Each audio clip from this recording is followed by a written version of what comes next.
Hello everyone, hope everyone's having a good week so far and is having a good weekend. So just quickly, I want to talk about the week. We've had, if you look at the economic calendar, there's not really been much news, so nothing big happened, but we've had a couple alarming pieces of news towards the end of the week. We got initial jobless claims, which is unemployment benefit claims, rose the highest since August 2023. In August 2023, we started a small bearish leg, which created a little bit of a retracement, right? So the fact that it's this high, higher than what they predicted, is alarming and could lead to more bearish prices as we've seen in the past, right? And this is just me speaking fundamentally. I can also go to other markets and show the same, but consumer sentiment 77.2, they expected 76. It dropped down to 67.4, the highest it's ever, or the lowest it's been since 2022, which created a big bearish leg. It was like a bearish year, right? We could be seeing that too. It's not out of the question. A very volatile year, nothing's out of the question with what's going on around the world. But this right here is basically a summary of it's a study conducted by University of Michigan, and they interview by phone about 500 consumers around different areas of the United States. And what it does, it aims to get the expectations of the consumers, sort of, to understand what they're spending on and what they are going to be spending on in the future. If it's above 50, it means that the consumer in general is spending more money. It's getting more things. There's growing. The government's getting more revenue from all the consumer spending. But if it's underneath 50, it's shrinking. Consumer spending is shrinking, right? And this looks like it's on its way to being underneath 50 with such the dramatic drop. But beginning of the week, I wanted to see, we were closest order block, so I wanted to see a reversal this week. Monday did run up pretty quickly to the order block that I was watching. Oh, and actually, also I was watching the bonds. Where is the bond market? No, I show it on Monday. The bonds. So, if I could find the bonds, the bond market. Oh no, Tuesday. Yeah, Tuesday.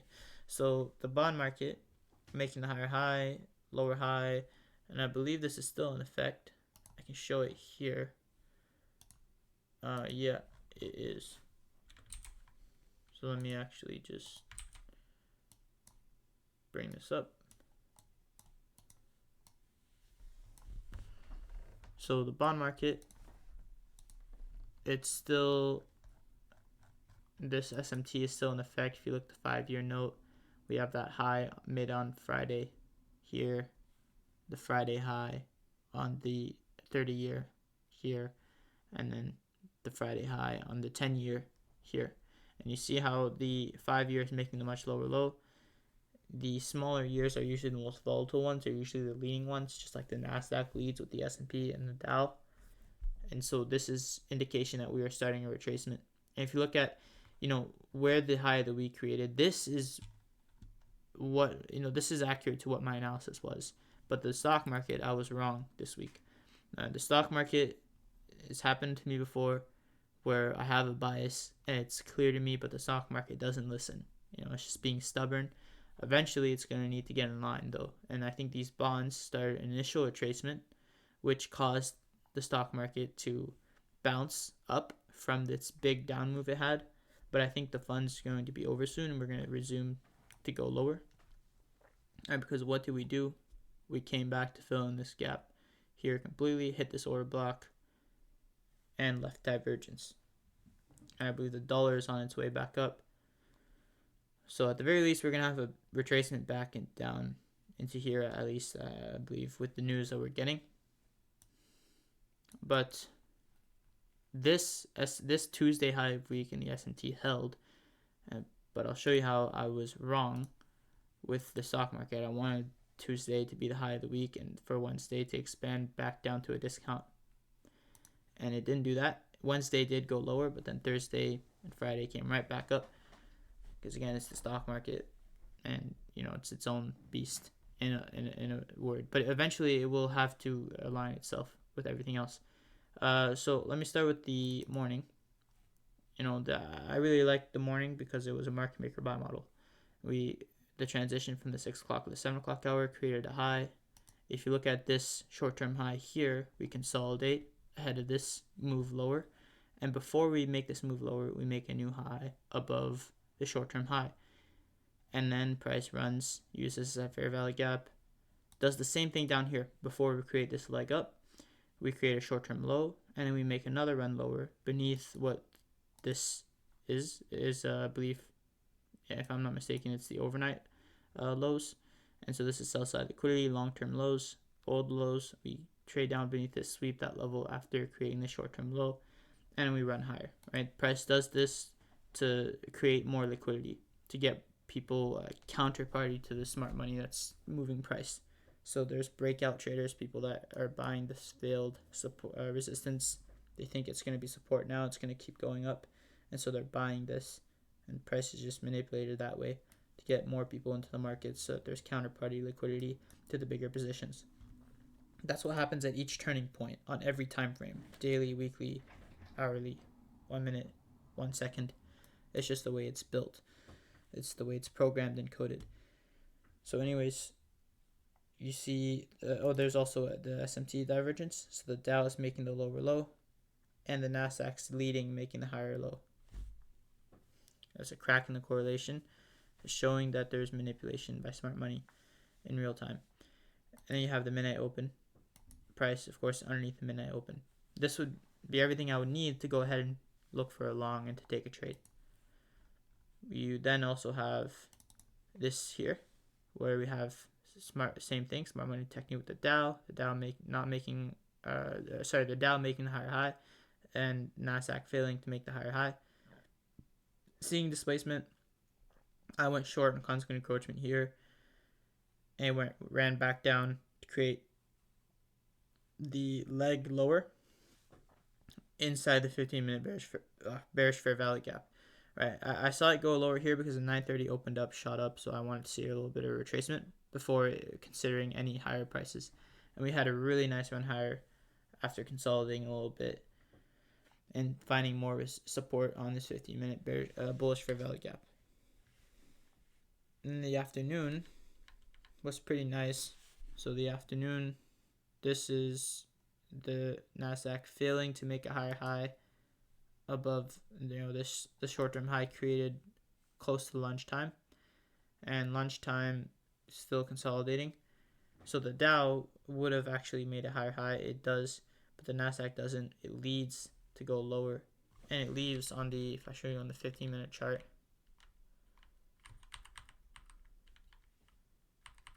it leaves this order block here after it closes beneath immediately this up close candle, and then continues to go lower, leaving a fair value gap. So in the afternoon, 1 minute chart, this is what I wanted to see. It's blurry because I got this off the web, on Discord web, so I should probably change that. But SMT divergence in the afternoon that I was looking at, which is the one I'm showing here, and this is real time at 13:39, failing to make the higher high above this short-term high, and then displacing. That is going to be the order block, and I'm aiming the low of that candle here to create the order block, or it's right here. So I close it around that area once we get underneath the opening of that other candle. This is the afternoon. I saw this. I didn't show this trade on YouTube, but this is just one of them. I was tape reading, and that's it for Tuesday. Pretty good day to trade, but Wednesday I didn't really like it. Oh, and I didn't mention the midnight open on both. Here we're above the midnight open, way above it, so I'm looking to short with that too. So now Wednesday, we see it initially start to go lower with the bonds, with everything else, but then the market quickly jumps up, and this should have been very convincing here. We see the Nasdaq make the lower high, the S&P make the lower high, and then the Dow make the higher high. It really looks like the Nasdaq is leading to go lower. However, we initially drop lower, and then we come back and make a much higher high. That left me uncomfortable seeing it come all the way back into this fair value gap. It didn't really need to come back up here, and it did. And it did in a very bullish manner. So that made me uncomfortable, and I kind of just sat on my hands for the rest of the week and didn't do anything. So you can read this. Nothing really happened except for the afternoon. Even the afternoon, this is just, I don't think this is worth talking about because it's not really moving at all. It's just in a consolidation. I mean, where's the hourly chart? Yeah, I could go and break down this price action, but it's just super choppy. But you can take a look at everything else if you want. Thursday, same thing. Thursday, very jagged price action. So this is the stock market going up while all the other markets are going lower, right? Gold is also is almost back at a new all-time high. So gold, the uncertainty, a lot more people are starting to buy gold again. I think we're in for another bearish leg. But the market right now is presently going up. However, all the other markets going down, and so it's just having a lot of trouble going up, as you see here. It's very jagged. It's not moving very well. And this is pretty good price action at 9:30 though, where we make a move lower beneath the short-term low, leaving an order block as we close beneath that short-term low for the breakout traders to sell on, and we come right back up to stop them out. Order block, then we run to stop out the people that were short at the beginning of the morning at the 9:30 open. So that was pretty good price action, but I was not looking to trade on Thursday. I had a bearish bias and it wasn't playing out, and so I just decided I wouldn't do anything for the rest of the week. Anyways, I was busy on Thursday. This is the afternoon where we basically come out in the morning high. We stop out the morning traders from the transition from the 2 o'clock hour to the 3 o'clock hour. But we're still very much in a consolidation. You see that come back up here because look at the wick. It doesn't really displace higher, and we have buy-side liquidity way above here, the black line. So we're still in a consolidation. There's nothing really here to really trust and to look for to trade on, in my opinion. So we just continue dropping lower. And this is actually, S&P was much better today. Or sorry, not dropping lower, continued to consolidate. But the S&P was much, much better, in my opinion. If you look at, this is a 15-second chart, by the way, for that transition to the 2 o'clock to the 3 o'clock hour, which is a pretty good reversal. I mean, leaves an order block, starts way lower, but still in a consolidation. Same kind of scenario as Wednesday, not worth really talking about. But the S&P was pretty good that day. So if you look at the current, the whole weekly range for the S&P 500, right? Where do you have the most bearishness? You would have it from this high to that low, and there's also from that high to that low. But from this high to that low, what does this? Maybe a better way of looking at it is just like this. So take the range from that high all the way down to that low, not that high down to that low. You can do that too, but it's better represented if you take from that high, that low. Right? What is that? That's a dealing range, right? From the 0 level, drag it all the way down to that level that took buy side and sell side liquidity. It's a dealing range, so you wait for price to get above that and to close and displace itself above that. We have one down close candle back into it, and then it expands very quickly from there. So I can represent this by looking at this over here. You have A, B, C. So A, you qualify the breaker, right? Low, high, lower, low. After you draw to a discount array, and that's your dealing range, which does that at a specific time. You have B, which is trading outside of the dealing range. Once we do that, then you have C, which expands away from the dealing range and using breaker projections or projecting the dealing range to do that. Again, trading to a premium array at a specific time, right? So what happens here at 9 o'clock on I believe this is Tuesday, or no, Wednesday, that trades lower. So Wednesday trades lower at around 2 o'clock, or no, sorry, 9 o'clock, which is where we can expect volatility. That specific time is the 9 o'clock, 9:30 open, right? The opening of the stock market, which trades down into a discount, 50% range. And then, obviously, because of buying pressure, no, because it's algorithmic, it refers to that discount, that 50% level, as a level where it can be oversold. And it turns higher and it consolidates. Why does it consolidate? Not because everyone's sleeping, because the algorithm is sleeping, until 6 a.m., where it starts to deliver higher in the morning. 9:30 open, shoots it up higher, I believe on that candle or this candle. The 10 o'clock hour comes back into that range one more time, and then it continues to run higher, even during the overnight session. Or this time, instead of people selling or not doing anything, sleeping, this time people stayed up all night to buy it. No, it's the algorithm that sent it higher, and it continued to go higher for us until Friday, right? And if you deviate from this low to that high, you get it to come to about almost one deviation. Now, as we are making a new high, we leave a fair value gap. Price comes back into this fair value gap and then expands from that, right? And on the smaller time frame, you get an immediate rebalance. This is just other things if you want to look at the 5-minute chart in the smaller time frame. Immediate rebalance isn't important to me too much. It's just there as we're crossing above that dealing range. And then we get Friday, which creates the reversal.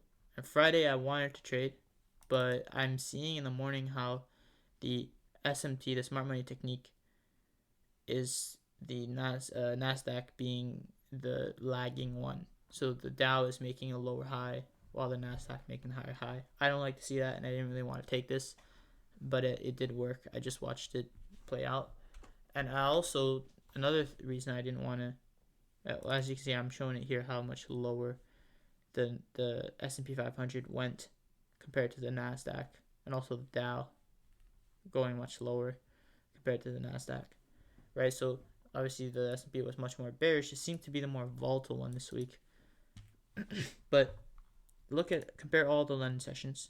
This one, that one, this London session, the Europe session, right from midnight to 6 a.m. And then this one.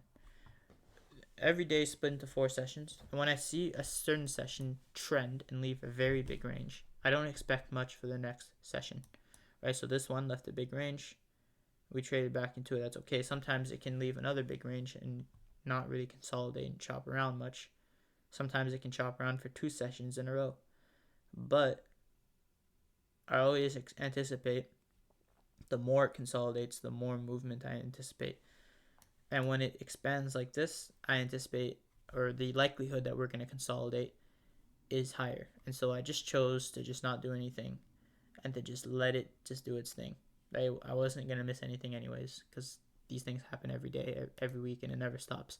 So I'm okay with just letting this go. And this is pretty similar to Monday, how the lens session expanded higher. And what happened in the morning, we had a little bit of a choppy morning, harder conditions to trade in until the lunch hour, which expanded higher. So today would have been sort of like a wait for the lunch hour type of day. But as you know, we expanded quite well in the morning, right? If I show you here. So what did we do during lunch hour? We did nothing because we already expanded pretty well. So with that out of the way, one more thing maybe I didn't mention is we traded back up to that 50% of the up close candle after making a new high right here.